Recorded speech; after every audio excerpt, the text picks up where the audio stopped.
Bonsoir à toutes et à tous, bienvenue dans ce webinaire. Je suis Michael Dessin, le président de l'association EHPAD de la Vallée d'Ossau. Euh, donc ça va se passer en deux temps. On va présenter un petit peu la structure et comment on travaille. Et dans un deuxième temps, via le chat, on essaiera de répondre au mieux aux questions qu'il y aura. Donc, comme je disais, je suis le président de l'association. C'est une association à but non lucratif. Je suis élu en Vallée d'Ossau et je tiens à remercier la CCVO pour le support technique de ce webinaire. On a sur ce territoire une vraie volonté de la part des élus et du tissu associatif pour le bien vieillir en Vallée d'Ossau. Et donc, on est là ce soir parce que on a eu des lits, des pads et on recherche une vingtaine de TP. Et pour vous présenter un petit peu plus en détail la structure et la façon de travailler, je vais laisser la parole à Anne Feugas, la directrice. Donc, merci, Michael. Bonsoir à tous. Voilà, donc je suis directrice de l'EHPAD de la Vallée d'Ossau. Je gère donc ces deux équipes. Avant d'être directrice, j'étais infirmière en 2010 au sein de l'EHPAD Estibert, donc de la Reims.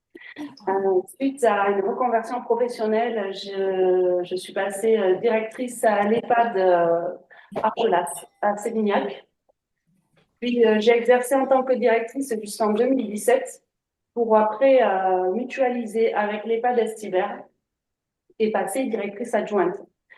Voilà, nous avons mutualisé en 2017 dans un objectif d'optimiser les coûts, mais pas que. Il y avait également un enjeu de pouvoir maintenir les lits sur le territoire de la Vallée d'Ossau. Ça a été une belle réussite, cette mutualisation, et qui se concrétise aujourd'hui avec la construction d'un nouvel EHPAD. L'EHPAD est situé sur la commune de Louis-Juson et le propriétaire, donc le porteur de projet, est la CCVO. Voilà, nous allons donc être locataires de ce bel outil et nous allons déménager à partir du début 2025. Voilà. En parallèle, nous avons eu la chance d'avoir des élus qui se sont mobilisés pour maintenir l'EHPAD de la Reims, un EHPAD qui est bien fonctionnel, qui a fait ses preuves en termes de qualité de prise en soin des résidents. Voilà, la population s'attache aussi à dire que la qualité est bien présente au sein de nos EHPAD. Et donc, nous avons eu l'autorisation d'extension de 27 lits, et ce qui nous permet de maintenir l'EHPAD de la Reims ouvert. L'EHPAD de la Reims a 32 lits actuellement, une capacité de 32 lits actuellement, et donc il va passer à 27 lits. Et en parallèle, donc nous aurons une capacité d'accueil sur Louis-Juson de 64 résidents, à savoir que nous aurons deux hébergements temporaires et le reste en hébergement permanent. Dans ces 64 lits, nous aurons une unité protégée que nous n'avons pas actuellement. Cette unité protégée contient 14 places. Voilà. Donc, suite à cette extension de lits, forcément, nous avions besoin de procéder à un recrutement massif de 20 ETP. Voilà. Donc, je reviendrai sur le profil des postes à la fin de ce webinaire. Voilà, je souhaitais dire que j'ai la chance d'accompagner des équipes qui sont vraiment mobilisées pour le bien-être et le confort de nos résidents. Comme nous avons vu aussi, le bien vieillir dans notre territoire est au cœur des projets de chacun. Il y a une politique sérieuse et un soutien fort en Vallée d'Ossau. On en a besoin. Vous connaissez la conjoncture des EHPAD actuellement, et donc nous avons vraiment besoin de ce soutien. Donc des équipes avec qui nous partageons de vraies valeurs. Nous essayons de donner du sens à leur pratique avec un management participatif, un très bel esprit d'équipe et donc ce bel ancrage dans le territoire. Pour pouvoir justement vous présenter cette association et nos EHPAD, il nous a semblé pertinent de pouvoir faire appel à deux de nos salariés, donc Céline et Maëva. Céline qui est infirmière coordonnatrice au sein des EHPAD et Maëva, pardon, qui est aide-soignante. Voilà, je vais leur laisser la parole, puis après je reprendrai pour vous exposer un petit peu les différents profils. Donc, bonsoir tout le monde. Moi, je suis Céline, donc infirmière coordinatrice aux EHPAD de la vallée d'Ossau. Donc, ce poste, je l'occupe depuis un an. Il n'existait pas avant. Il a été créé en vue de la construction du nouvel EHPAD à Louvie. J'ai été formée pendant un an sur Bordeaux en 2022 pour pouvoir acquérir des compétences et occuper ce poste. Mais à savoir que avant d'occuper ce poste, en fait, j'ai quand même exercé pendant 10 ans en tant qu'infirmière à l'EHPAD d'Argelas, à Sévignac-Mérac. Avant ça, j'ai fait beaucoup d'intérim. J'ai travaillé dans plusieurs structures, dans le 64 et le 65, et notamment beaucoup d'EHPAD. Et par choix aujourd'hui, même si je réside à Pau, j'ai quand même du coup 30 minutes de route jusqu'à Argelas, à Sévignac, et 45 minutes jusqu'à la Reims, j'ai choisi en fait de rester dans la vallée travailler. Donc ça fait quand même plus de 10 ans que je travaille dans ces EHPAD. Et parce que je me suis vraiment retrouvée en tout point dans les valeurs de l'établissement. Donc voilà, je ne vais pas répéter tout ce qu'a dit Madame Feugas, mais j'ai toujours vraiment apprécié cette convivialité, cette ambiance familiale. Vraiment, ça c'est quelque chose qui revient très souvent. Et la relation humaine qui est vraiment au cœur de tout. Alors, donc là, on parle beaucoup du résident, de la prise en charge du résident, qui est au cœur de toutes nos préoccupations, mais c'est pas au détriment du personnel.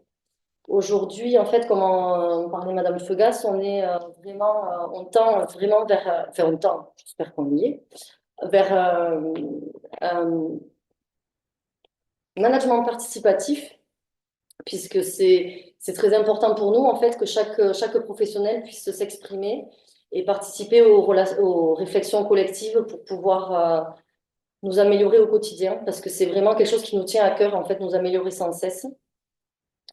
Et là, donc me concernant, je manage essentiellement l'équipe médicale, donc enfin les soignants, l'équipe soignante, pardon.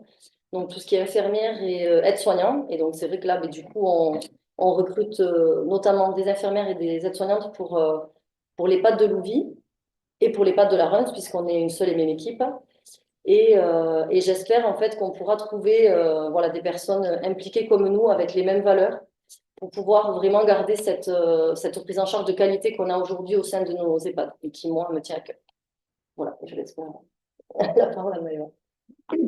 Bonsoir, mais du coup, moi, c'est Maëva. Donc, ça fait 6 ans que je fais partie de l'équipe à Estibert, à l'EHPAD Estibert.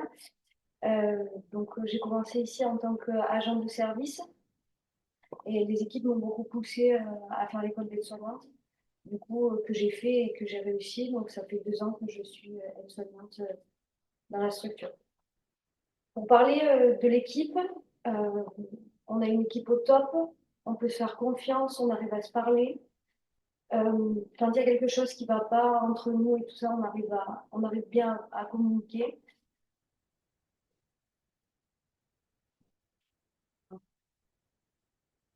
Voilà, Maëva, et effectivement, je l'ai connue, elle était agent de service et je trouve intéressant, Maëva était volontaire aussi pour participer à ce webinaire et je trouve que voilà, c'est une belle preuve que nos équipes se sentent impliquées aussi dans cette démarche de recrutement.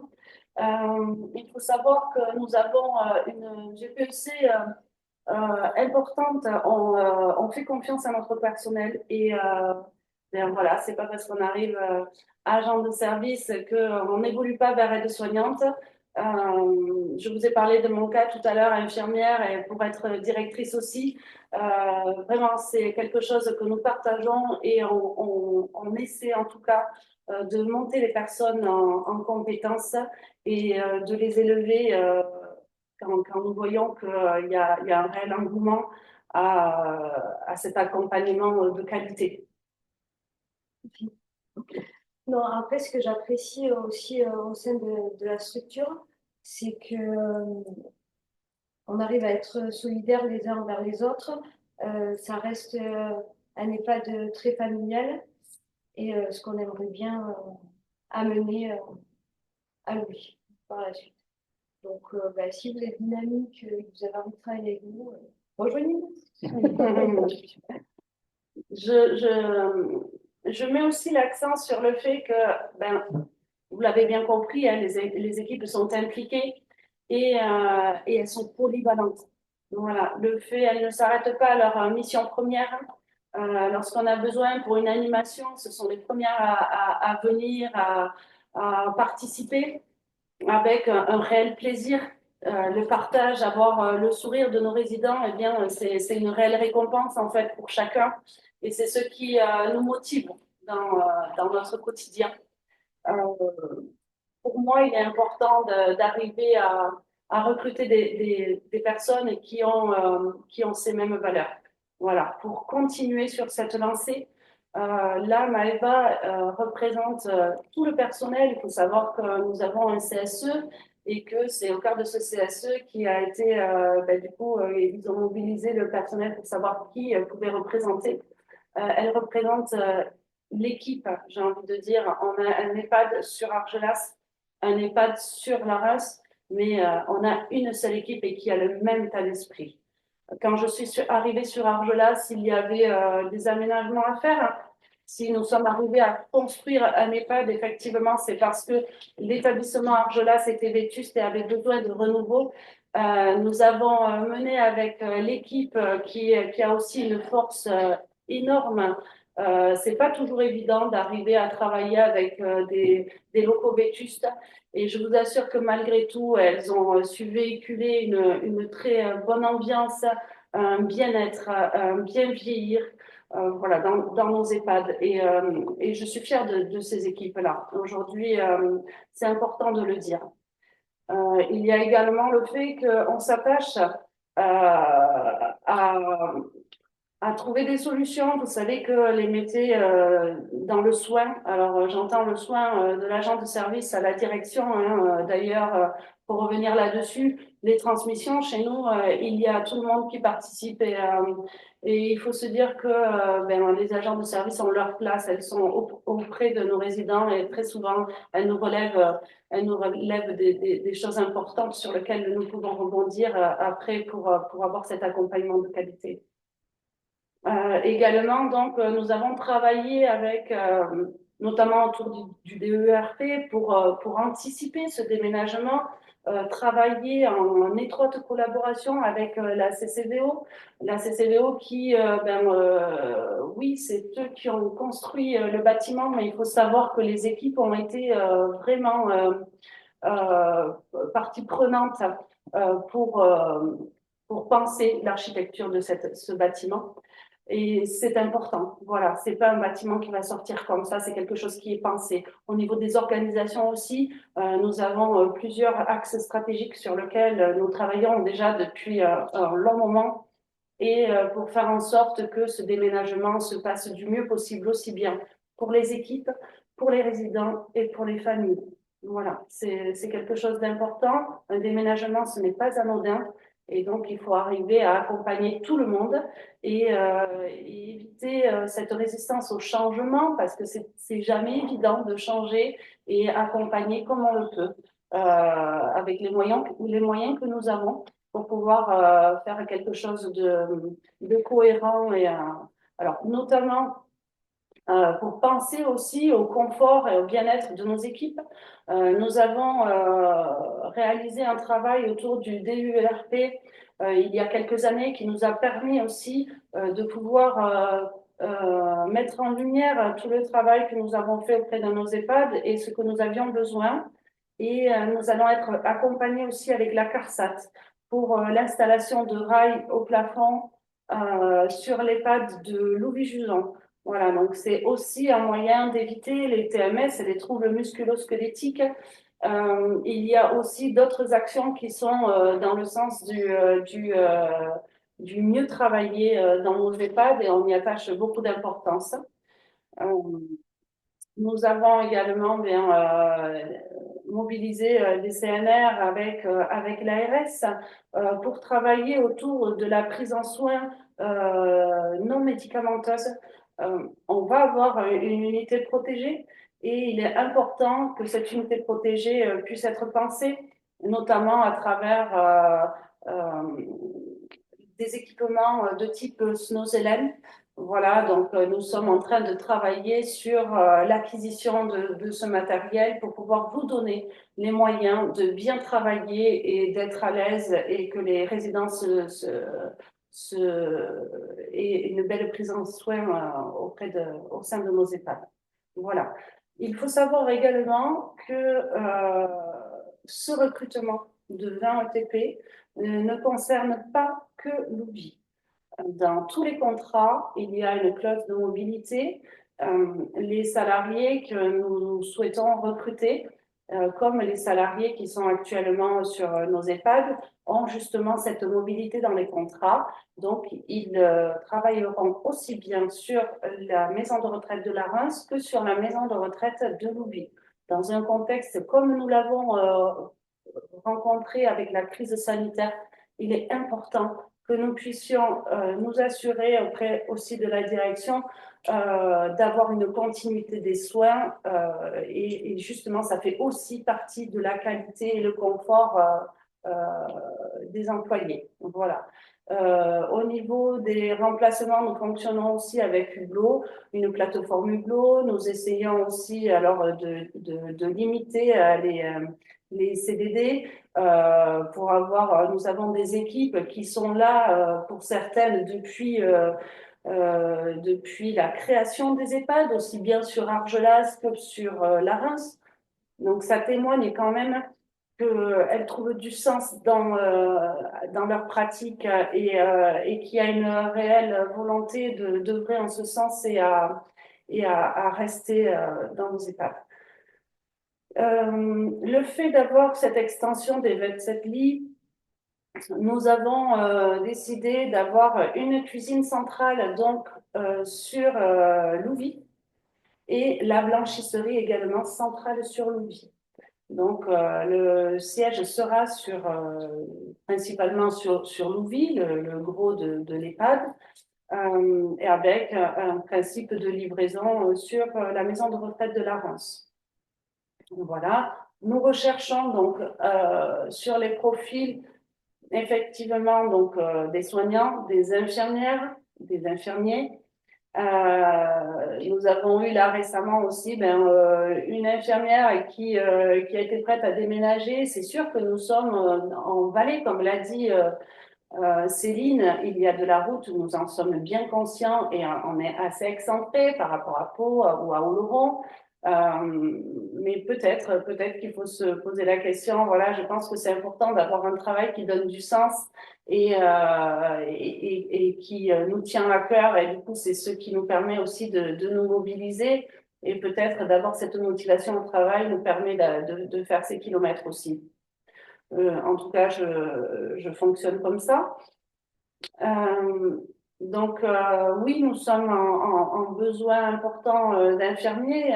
On est sur des métiers à tension, tout comme les aides-soignantes également, d'autant plus depuis le Covid.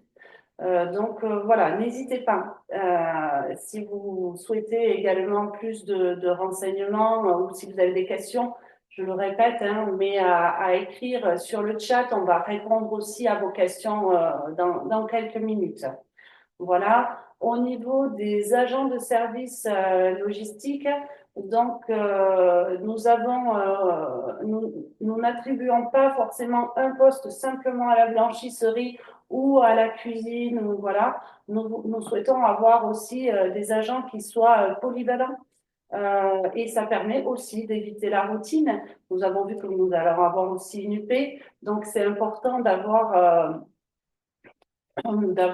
des agents qui puissent être, voilà, qui recherchent cette polyvalence. Voilà. Autour autour de tout ce qui est le pôle administratif, nous n'avons pas de directrice adjointe à pourvoir. Nous fonctionnons avec de maîtresses de maison. Actuellement, voilà, nous avons un CDD à pourvoir, mais je rentrerai dans les postes par la suite, plus en détail par la suite lors d'entretien. Parce que nous avons eu pas mal de candidatures déjà. Avec Céline, nous allons passer un petit peu de temps justement à voir quelle candidature colle le plus en fait au profil recherché. Et puis par la suite, nous reviendrons vers vous. Quoi qu'il en soit, vous aurez une réponse. S'il y a un entretien ou pas, vous aurez une réponse. Et donc, d'ici 3 semaines, nous allons vous inviter à venir donc à un entretien pour ces différents postes. Voilà, auprès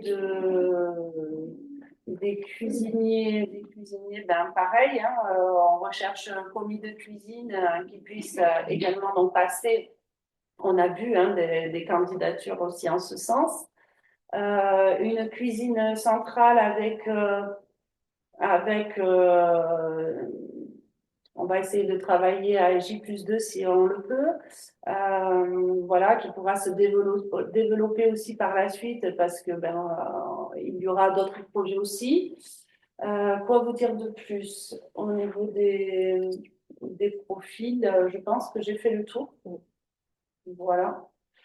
Je pense qu'on peut passer peut-être aux questions. Juste avant de passer aux questions, juste Oui. rajouter que il y aura le livre, c'était avec le lien, mais que les CV sont à envoyer par adresse mail. On va la remettre.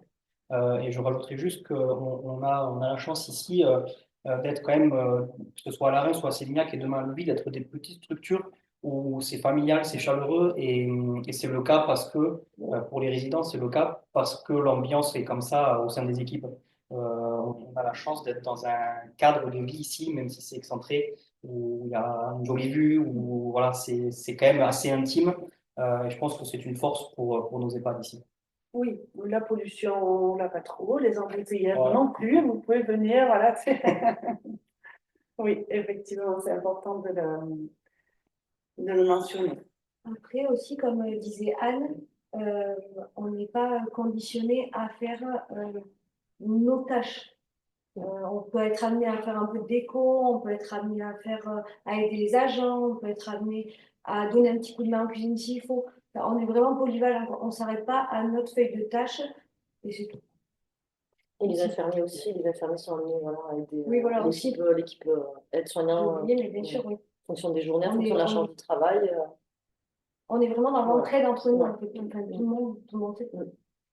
Autre chose, je pense qu'il est important de rajouter, alors certes, nous sommes, je le disais tout à l'heure, excentrés, entre guillemets, en Vallée d'Ossau, mais nous nous attachons vraiment, donc avec la médecin coordonnatrice, l'infirmière coordonnatrice également, nous avons une psychologue aussi. Nous travaillons vraiment sur le partenariat. Au niveau des soins, nous avons des conventions de partenariat avec le HAB, avec l'équipe mobile de soins palliatifs, avec l'EMOG, le CMP. On a vraiment un réel maillage, un bon réseau sur lequel on peut s'appuyer pour venir renforcer, des fois conforter aussi les équipes dans leur pratique, tout simplement, et également faire du lien aussi avec les familles. Les familles ici ont vraiment une place importante au cœur de l'accompagnement de nos résidents et ils font partie intégrante de cet accompagnement, notamment à travers les projets d'accompagnement personnalisé où nous les invitons à participer, bien entendu, après accord du résident. Donc voilà, on essaie vraiment de multiplier un petit peu nos partenaires pour nous donner les outils pour bien fonctionner. Je pense que c'est important quand on est soignant ou pas, mais d'avoir à connaissance cette information. Alors, Donc, on peut passer aux questions, du coup. oui, on va regarder un petit peu. Alors, on va regarder vos questions et puis on va essayer d'y répondre. Après, là, essentiellement, les questions qui sont posées, ça, je pense faudrait peut-être expliquer clairement aux personnes les postes réellement qui sont recherchés. Parce que là, là, par exemple, on nous demande si on recherche un chef de cuisine, si on recherche un poste d'agent d'accueil. Alors déjà, le chef de cuisine, nous l'avons déjà en place, donc chef de cuisine, non. Nous avons agent d'accueil, nous avons déjà la secrétaire, effectivement. C'est principalement des agents de service. Logistique, Logistique, on appelle logistique. Nous sommes en convention 51, c'est important aussi de le dire. Donc, on appelle agent de service logistique, comme on peut appeler agent de service hospitalier. Voilà, avec, comme je l'ai dit tout à l'heure, la blanchisserie, le ménage dans les étages, les locaux communs. Il y a des jours, il y a des nuits, il y a également les week-ends, Du jour férié. des jours fériés. Ben voilà, quand on est sur un accueil 24 heures sur 24, c'est vrai que avant de prendre un poste dans ce domaine-là, il faut avoir conscience que eh bien, oui, ça, il y a ces contraintes horaires-là. Voilà. Nous allons tendre pour éviter en fait tout ce qui est coupure. Mais vous imaginez bien que sur un EHPAD de 27 lits, les coupures existeront quand même. Voilà. Donc il faut avoir aussi à connaissance que les coupures seront présentes aussi sur un établissement. Voilà. Là, après, il y a plusieurs questions sur concrètement, au niveau administratif, combien il y aura de... Est-ce qu'il y a des postes à pourvoir? Donc, incluant secrétaire, agent d'accueil et maîtresse de maison. Oui, là actuellement, nous n'avons pas de poste administratif à pourvoir. Nous aurons peut-être par la suite une maîtresse de maison. C'est pour ça que les candidatures, bien sûr qu'on les a recueillies, pas de manière immédiate au 1er janvier. Nous avons vu aussi que les recrutements se feront au 1er janvier pour pouvoir justement former les personnes à ce nouvel EHPAD et qu'elles puissent prendre un petit peu leur marque au sein des équipes pour pouvoir après rentrer sur le nouvel EHPAD, donc au 1er janvier. Si c'est au 15 janvier, ça va aussi. Voilà, on en parlera lors de l'entretien. Mais sur les postes administratifs, nous n'avons pas de poste à pourvoir.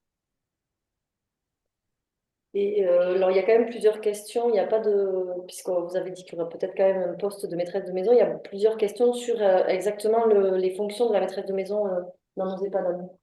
Oui, alors les fonctions de la maîtresse de maison, ça va être principalement l'accueil des résidents, l'accueil des familles. La maîtresse de maison fait tout ce qui est planning, agent de service logistique, donc elle va gérer le pôle cuisine, le pôle blanchisserie, les agents de service logistique, donc ils sont sur les étages également. Il faut que la personne elle puisse avoir des connaissances par rapport aux normes HACCP, aux normes RABC, et puis surtout qu'elle maîtrise bien l'outil informatique, Word, Excel, voilà, qu'elle puisse avoir des compétences relationnelles et avoir cet engouement et avoir cette bienveillance pour que et famille et résidents et personnel se sentent bien au sein de nos États. Et du coup, la formation qui sera demandée en tant que maîtresse de maison et son statut? Alors, la formation, on avait une formation, je sais que l'ITS fait la formation de maîtresse de maison. Donc, c'est vrai que j'ai envisagé cette formation-là. Après, n'hésitez pas si vous avez d'autres formations qui se rapprochent, si dans le cadre des missions, si vos compétences collent aux missions, il n'y a pas de souci. on étudiera ça. Là, il y a une question par rapport aux infirmières. Si on recrutera également alors ça peut être pour les autres postes, des personnes à temps partiel, parce qu'on a tant de TP, mais est-ce qu'il y aura des contrats à temps partiel Alors, possible? effectivement, quand on dit 20 ETP, 20 équivalents temps plein, de manière générale, c'est pas forcément que des temps pleins. Bien sûr que si les profils nous intéressent, enfin voilà, on peut très bien couper un poste en deux, revoir au niveau du temps de travail, il n'y a aucun problème à cela. C'est pas forcément un temps plein que nous recherchons. Et ensuite, il y a une question par rapport aux soignants, enfin l'AIDE en particulier, mais je pense qu'on peut y répondre pour tous les soignants, si c'est possible, par exemple, d'avoir des temps partiels du lundi au vendredi pour un soignant. Là, aujourd'hui, c'est pas une organisation qu'on prévoit. Nous, on prévoit à ce que les soignants aient tous travaillent les week-ends, les jours fériés, que tout le monde, enfin, il y aura une équité en termes pour tout le monde. Voilà, il y C'est aura important. voilà. C'est important que tout le monde qu'il n'y ait pas des personnes qui ne travaillent jamais le week-end. Moi, je considère aujourd'hui, parce que moi, je suis soignante depuis 20 ans, que si on a quand même choisi le métier de soignant, c'est en connaissance de cause. On sait qu'on travaillera les week-ends, on sait qu'on peut être amené à travailler des fois le soir, La nuit. la nuit. Bon, nous, on n'aura pas au niveau infirmier, on n'aura pas d'infirmier, on n'a que des postes, voilà, aides-soignants et ASL. Mais voilà, on considère tout le personnel aujourd'hui est habitué à travailler le week-end, les jours fériés. Et voilà, c'est quelque chose auquel il faut s'attendre en choisissant ce métier-là pour moi. C'est tout à fait compatible avec une vie privée, parce que moi j'ai travaillé pendant 20 ans en infirmière, week-end, jour férié, et j'ai une vie privée très bien remplie, et une vie sociale très bien remplie. Donc voilà, je pense qu'on est tous d'accord là-dessus. Oui, tout à fait, Voilà. tout à fait. Et puis c'est important qu'on puisse avoir la même chose pour tous les employés en fait. Voilà, quand on parle en termes d'équité, voilà, on ne va pas faire au sein d'un même corps professionnel, eh bien, des faveurs ou pas en fonction. euh, on va passer en termes d'effectifs. Là, actuellement, on est à 65 personnes physiques. Voilà, en termes de TP, on ne dépasse pas les 50 TP, mais si sur les 65 personnes, eh bien, il faut arriver à aménager, et déjà ça crée des clivages au niveau de l'équipe, et nous ne sommes pas dans cet état d'esprit. Voilà, c'est vraiment pour tout le monde la même chose. Il y a plusieurs personnes qui parlent qui sont par exemple auxiliaires de vie, qui espèrent pouvoir être embauchées en tant qu'agent de service logistique. Et est-ce que évidemment il y aura ensuite possibilité d'évolution des personnes qui seraient intéressées pour évoluer en tant qu'aide-soignante, d'autres en tant qu'infirmière? Est-ce qu'il y aura des évolutions de poste, enfin, des formations Ah oui, tout à fait. Alors, possibles?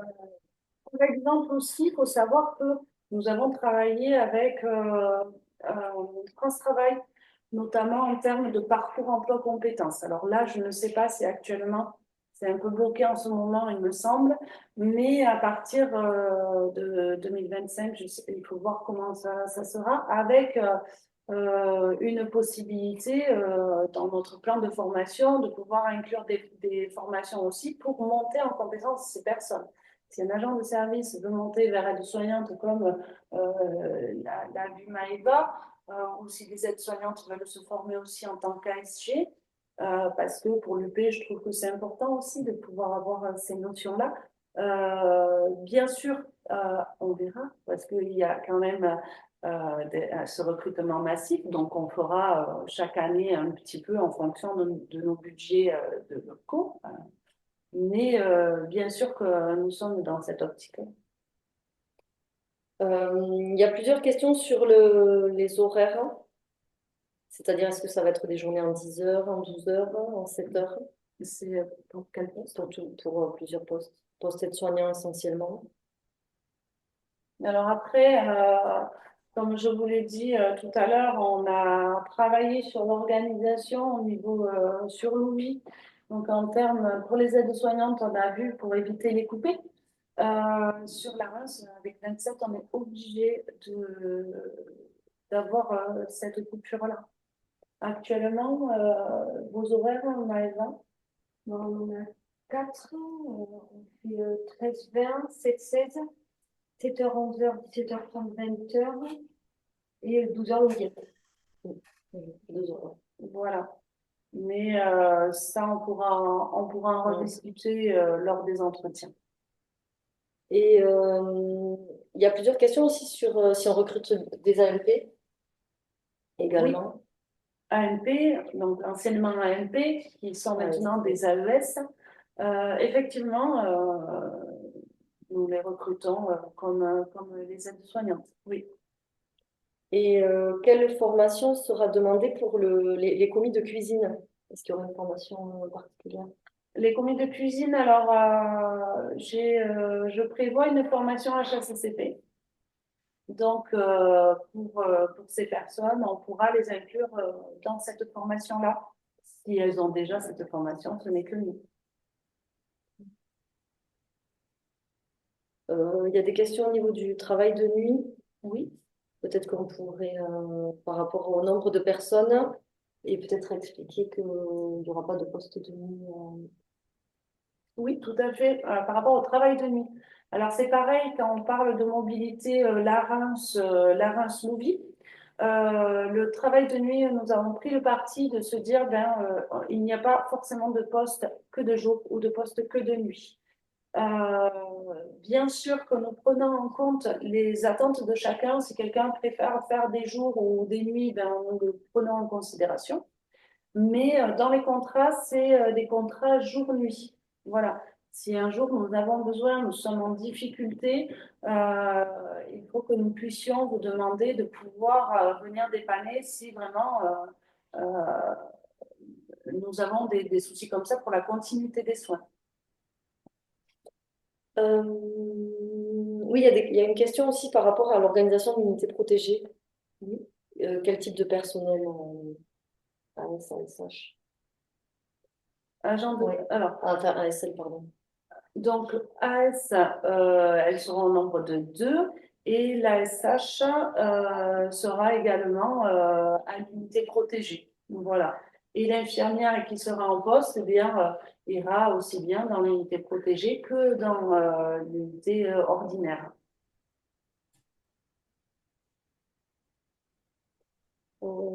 L'ASH en unité protégée,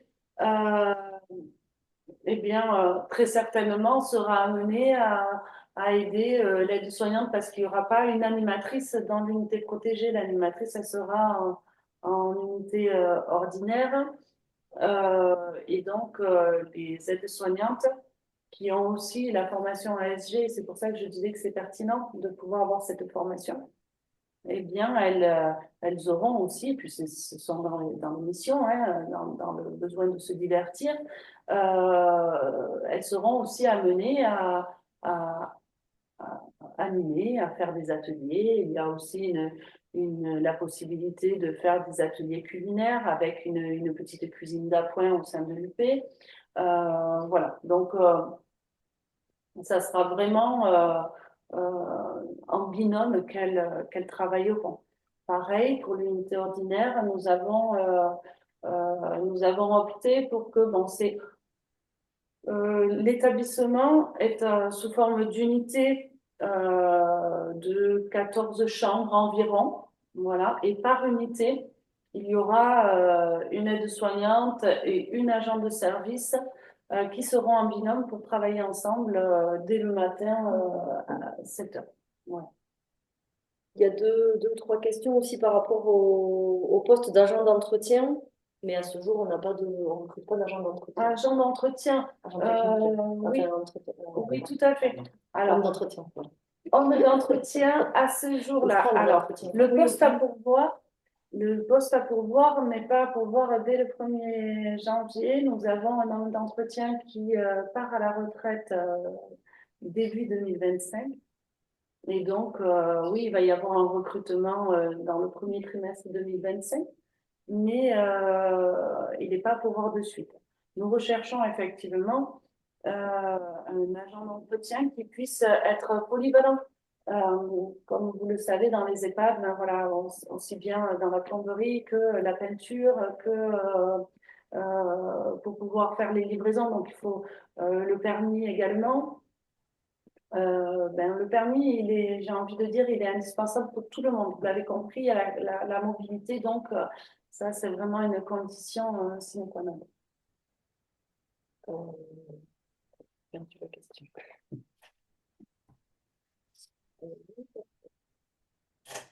Le recrutement d'AES, on a répondu. Il y a plusieurs questions encore sur le recrutement d'AES, mais on a dit que c'était le cas. Ah oui, la date, les postes seront à pourvoir à partir de quelle date?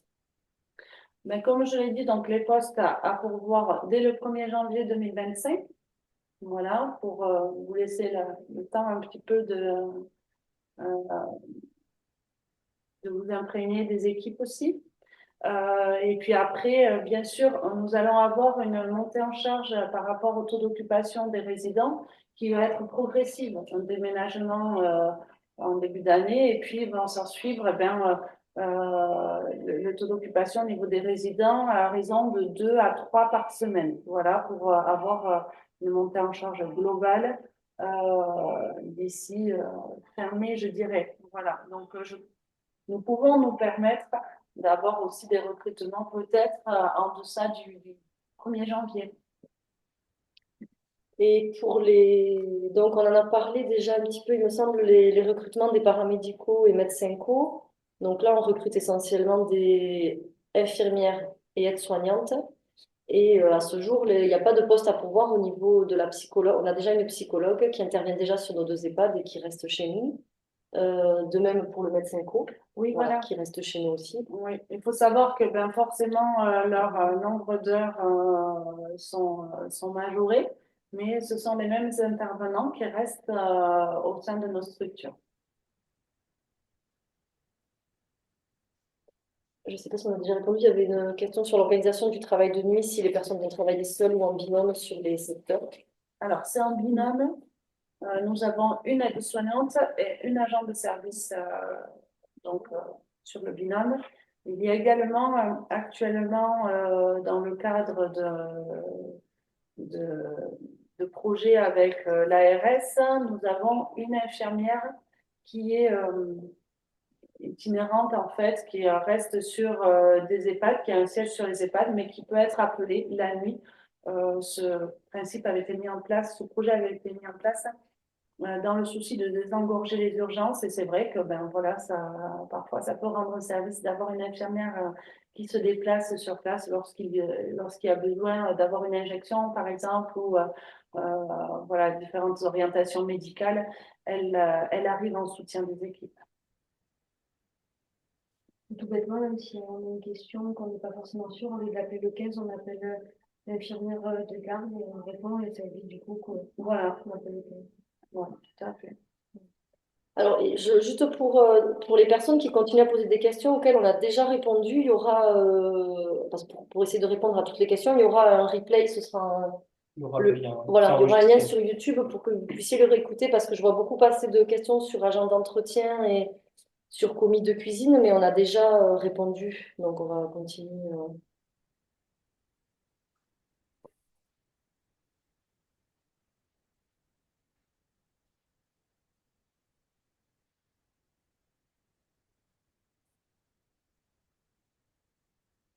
N'hésitez pas pour les personnes qui ont pu nous envoyer les lettres et CV par courrier postal, voilà, pour qu'on n'oublie personne. Michael l'a dit tout à l'heure, mais à l'envoyer sur ma boîte mail à direction@epad.osso.fr pour qu'on n'oublie personne. Voilà, on est sur 2 structures à la fois et nous essayons, voilà, on ne voudrait pas oublier de candidats. Et donc, pour enchaîner là-dessus, parce qu'il y a quelqu'un qui demande si c'est nous qui contactons pour les entretiens. Donc, comme on vous dit, vous pouvez nous envoyer par mail donc CV et lettre de motivation et on prendra contact avec vous pour organiser les entretiens. Oui, Des tout à questions fait. qui sont arrivées. Oui. Au niveau de l'organisation, il y a une question par rapport à est-ce que ce seront toujours les mêmes personnes dans les unités où tout le monde tournera? Donc ça, on a déjà répondu, mais on tient à ce que les équipes tournent dans les différents secteurs et sur les deux structures également. C'est-à-dire que voilà, on peut être amené à travailler sur les pads de Louvi ou sur les pads d'Estibert. Et au sein de l'EHPAD de Louvi, on tend à ce que tout le monde puisse quand même évoluer dans toutes les unités, et notamment dans l'unité de vie protégée et l'unité ordinaire. Ça, c'est bien acté. Voilà.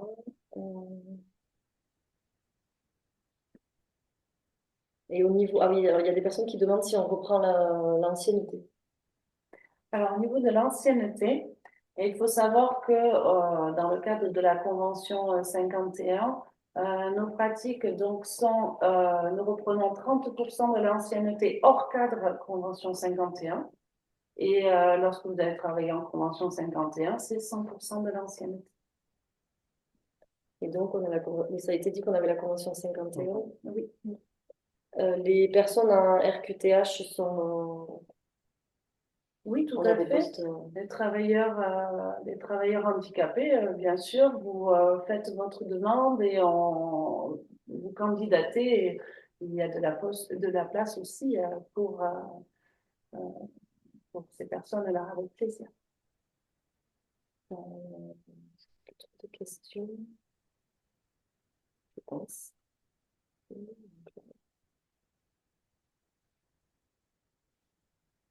Non, je pense qu'on a répondu à pas mal de questions. Là, il n'y a plus de questions. Bon, bah, parfait. Bah, écoutez, tout le monde. Voilà. Après, comme on vous dit, on va revenir vers vous et lors des entretiens, on pourra vraiment revenir en profondeur sur vos questions. Mais ben, ce webinaire va permettre aussi à chacun de se dire si déjà nos EHPAD vous parlent et si si on vous a donné envie de venir travailler avec nous. C'était un premier objectif. Voilà. D'accord. Bien, on va toucher à la fin de ce webinaire. Je vous remercie toutes les trois pour cette présentation. Merci à tout le monde pour la participation. Merci encore aux agents de la CCBio qui nous ont aidés pour mettre ça en place, vraiment. Merci encore pour votre participation à tous et toutes. Et n'hésitez pas à revenir vers nous par mail ou même par téléphone aussi s'il y a eu quelques questions en direct. Et encore une fois, comme Anne l'a dit, on va essayer d'oublier personne, mais tout le monde aura des réponses et à bientôt. Voilà, bonne soirée tout le monde. Au revoir. Merci à vous tous. Au revoir. Au revoir, à très vite.